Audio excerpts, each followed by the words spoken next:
বেশ একটা মুভির মতন দৃশ্য দেখল মানুষ এ বছরের প্রথম সপ্তাহে।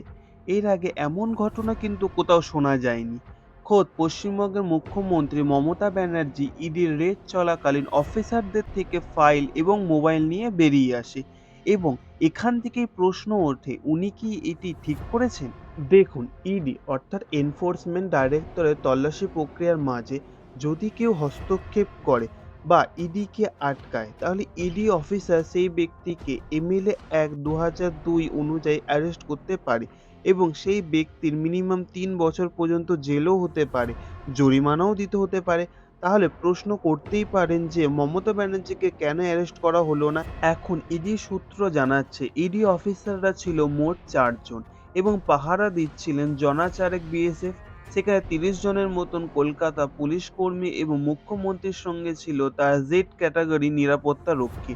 তাই তারা কিছু করতে পারেনি। এছাড়াও আমরা দেখলাম মুখ্যমন্ত্রীকে ফাইল এবং মোবাইল নিয়ে বেরিয়ে আসতে।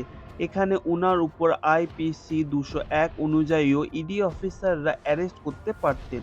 সেখানে ১০ বছর পর্যন্ত জেল হতে পারে।